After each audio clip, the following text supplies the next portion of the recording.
Feliz com Jesus? Aleluia.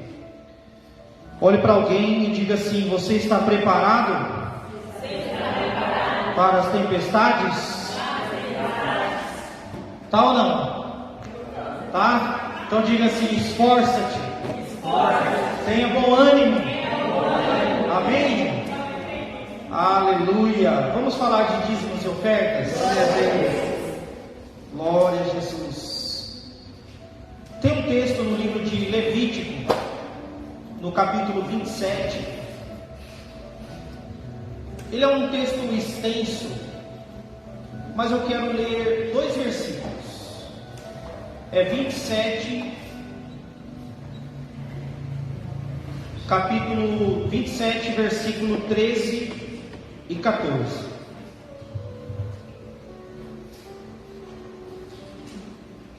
Glória a Jesus. Levítico 27, 13 e 14.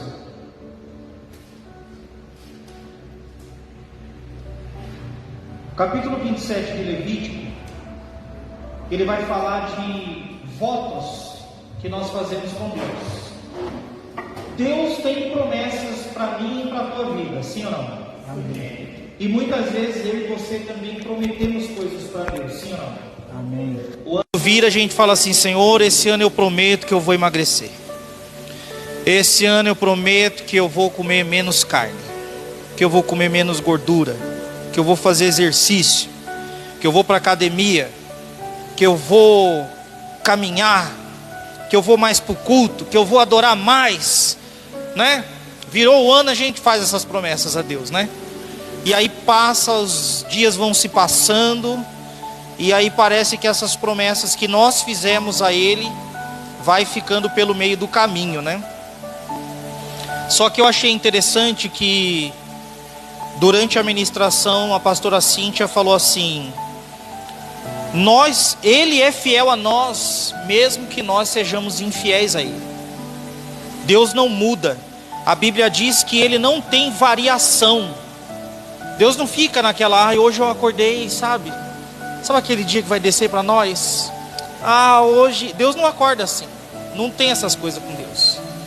Deus acorda sempre no mesmo ânimo, sempre no ânimo de nos levantar, de nos colocar para cima, para frente. Existem mais de 365 vezes a expressão não temas na Bíblia. Então tem um não temas para cada dia do ano. Aleluia. Amém.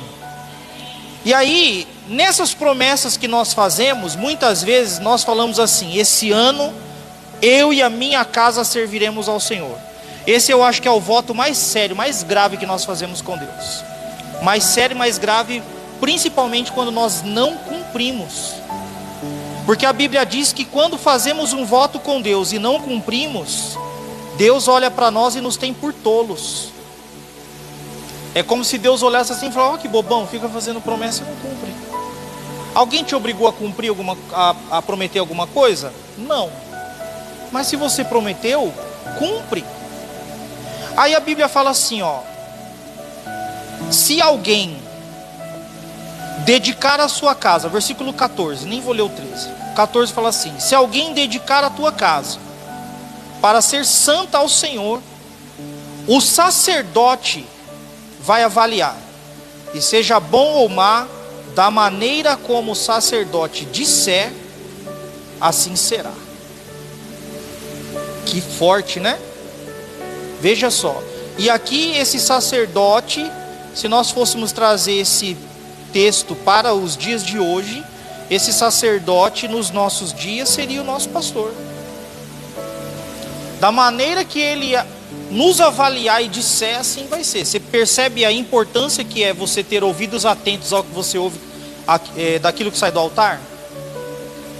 Seus ouvidos têm que estar atentos quando a palavra está sendo ministrada. Precisa estar atento, porque vem daqui um decreto na tua direção. E olha só que coisa, como é a cadeia no mundo espiritual, né? Como é a ordem no mundo espiritual. Nós temos o pastor David e a pastora Mônica, que são as nossas coberturas espirituais aqui na igreja, sim ou não? Você os reconhece como seus pastores? Amém? Ok. ninguém sobe aqui sem que tenha pelo menos duas permissões. A primeira de Deus, obviamente, e a segunda deles, que nos dão o comando para estar aqui e cumprir esse chamado que temos de ministrar, de consolidar vocês, ministrar oferta, ministrar louvor, etc, etc. Então veja que essa palavra que você recebe é uma palavra validada pelo sacerdote. Tem a assinatura de Deus e a validação do sacerdote. Então, consagrar a casa, nesse texto aqui, está falando não só da sua casa literalmente, mas consagrar a tua vida, consagrar as tuas conquistas, teu trabalho, a tua faculdade, a escola que você estuda, o bairro onde você mora, a roupa que você veste, a comida que você come, os amigos que você tem. É consagrar todas essas coisas que estão debaixo da tua mão a Deus. E a Bíblia fala assim: se alguém consagrar, dedicar a tua casa para ser santa ao Senhor, essa consagração ela é validada pelo sacerdote. Ela é validada pelo sacerdote. Se você o reconhece como teu pastor, ela é validada pelo sacerdote. Aí a Bíblia fala assim: da maneira que o sacerdote disser, é assim que vai ser. Então, você precisa ouvir essa palavra, você precisa ter o cuidado de cumprir essa palavra, e na dúvida, senta com o sacerdote: pastor, estou com uma dificuldade aqui, me orienta aqui, me dá uma palavra de destino, que é isso que essa palavra está querendo dizer. E veja que nosso ânimo, ele muitas vezes ele é de acordo com o que temos no bolso, sim ou não? No domingo eu até mencionei lá aquela mulher lá que o filho morreu lá, lembra que eu falei? As pessoas te perguntam assim: como que você está? Aí você fala: não, está tudo bem, a casa está pegando fogo, o casamento está acabando, está tudo arrebentando. E você: não, está tudo bem, né? E aí a gente fala que é por conta, a gente está tendo por exemplo aquela mulher que o profeta prometeu um filho, Deus deu filho, aí o filho morre, e aí ela vai até o profeta, e no caminho até o profeta as pessoas perguntando: como você está? Está tudo bem? E ela falando que estava tudo bem, mas quando ela chega diante do profeta, o profeta bate o olho nela e ele fala: não está tudo bem não, tem alguma coisa de errado com essa mulher aí, não está tudo bem. E aí às vezes nós somos assim, mas diferentes daquela mulher. Muitas vezes nós falamos está tudo bem, não estando tudo bem, mas não porque a gente quer o recurso do profeta, quer a palavra do profeta, quer a mão do profeta sobre nós, mas porque nós somos orgulhosos para admitir que não estamos bem. Queridos, consagrar, dedicar a tua casa a Deus é toda a tua casa, é tudo que envolve a tua casa. A Bíblia fala assim, tragam todos os dízimos à casa do tesouro, para que nela haja mantimento, né? Para manter a casa do tesouro, o templo. Tudo que está aqui, tudo que envolve a casa do tesouro é coberto, é suprido pelo dízimo. É suprido pelo dízimo. A gente sabe que tem alguns bobalhões lá fora que acham que o dízimo vai fazer o pastor trocar de carro. Alguns bobalhões acham que o dízimo vai fazer com que os pastores enriqueçam, que a liderança tenha algum tipo de lucro, né? A igreja como instituição é uma instituição filantrópica. Ninguém faz aqui nada por lucro, nada. Aliás, a Bíblia fala assim, se eu ganhei a vida, se eu morrer é lucro. Olha que loucura, né? Viver é ganho, morrer é lucro. Porque a hora que a gente morre, qual é o nosso destino? É o céu, querido. Pastor, será? Opa, pelo amor de Deus, não tenha dúvida disso, em nome de Jesus. E se tiver com dúvida, ajusta isso aí. A gente vai para o céu, amém ou não amém? Oh, que susto, que medinho que me deu agora. Então nada aqui é por lucro, não estamos visando lucro, estamos visando manter a casa do Senhor, a casa do tesouro. E eu vou te contar uma coisa, já falei isso aqui algumas vezes, toda vez que eu tenho a oportunidade de ministrar oferta, eu gosto de falar isso aqui. que é para consolidar isso na nossa cabeça, né? Mesmo que o dízimo pagasse um salário para o pastor, mesmo que o dízimo mantivesse a casa do pastor, nós não estaríamos cometendo nenhum pecado fazendo isso, sabia? Posso te contar mais? Na verdade, aí é o pastor J, tá? Isso não está na Bíblia. O pastor J que pensa assim: eu acho até que nós falhamos, porque nós deveríamos honrar os nossos pastores até financeiramente. Os nossos pastores têm que ser os primeiros a serem abençoados aqui, a ter uma vida, uma qualidade de vida boa. A Bíblia fala que os discípulos, depois que Jesus ascendeu ao céu, os discípulos começaram a pregar, a cuidar da igreja.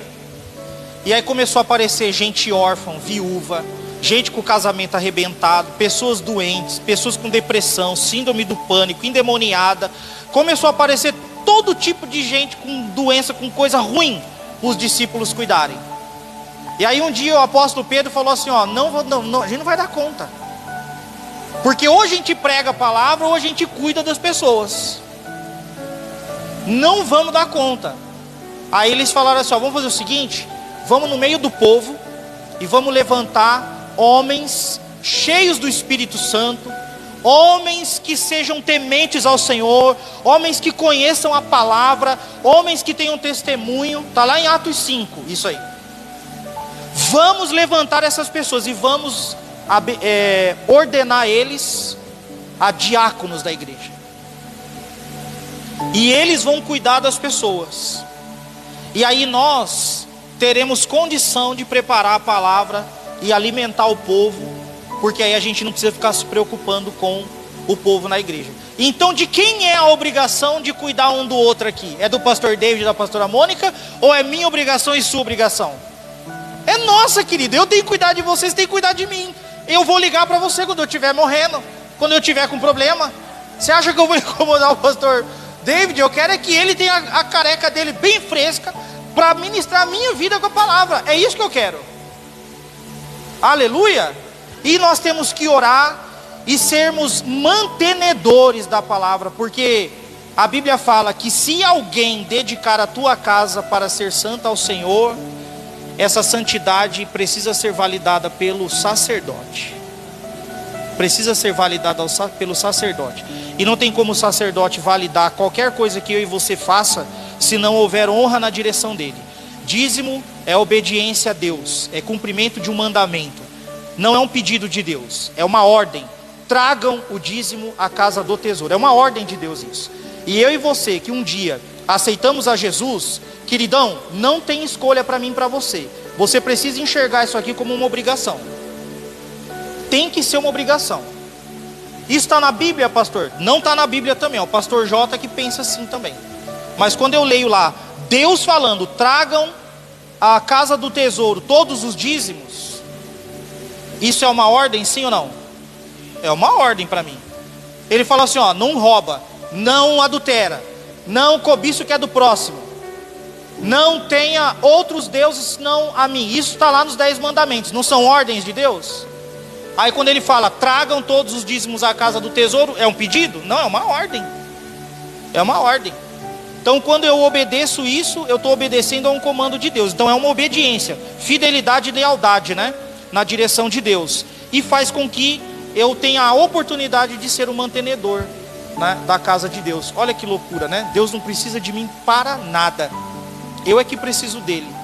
Mas ele me dá essa chance de eu ficar me achando como mantenedor, né? Ajudei a igreja. Ai, que bênção. As portas só estão abertas porque eu ajudei, né? É gostoso dar uma massageadinha no ego da gente, não dá? Mas na verdade, quem é que dá semente ao que semeia? É Deus, né? Ele que mantém a gente para que a gente possa manter a casa de Deus.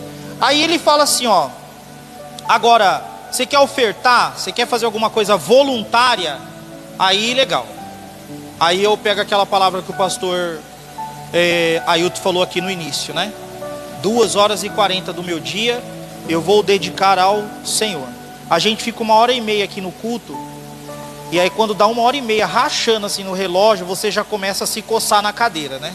Você já começa a se preocupar, você já começa, meu Deus do céu, ai, vai passar do horário. Você já começa a ter um ciricutico aí, 1h30, não é nem o dízimo do dia, você já está preocupado. Olha que loucura. Mas a Bíblia fala que cada um contribua segundo o teu coração, aí é você. Aí é a hora que Deus olha para nós e fala assim, vamos ver se ele é leal. Fiel eu vi que ele dizima. Mas vamos ver se ele é leal também. Porque fidelidade é diferente de lealdade, né? Fidelidade é obediência. Os nossos filhos muitas vezes nos obedecem por medo de ficar de castigo, de tomar uma coça, né? Ficar sem o videogame, né? Eles nos obedecem porque, obedece ou não tem. Aí ele é fiel, ele obedece, né? Ninguém quer que o ladrão invada a tua casa, sim ou não? Ninguém quer, né? Então, bom, vou dizimar, que é para eu não ser roubado. Mas lealdade é voluntário, é quando você faz voluntariamente diante de Deus. Você vai lá e fala, Senhor, está aqui.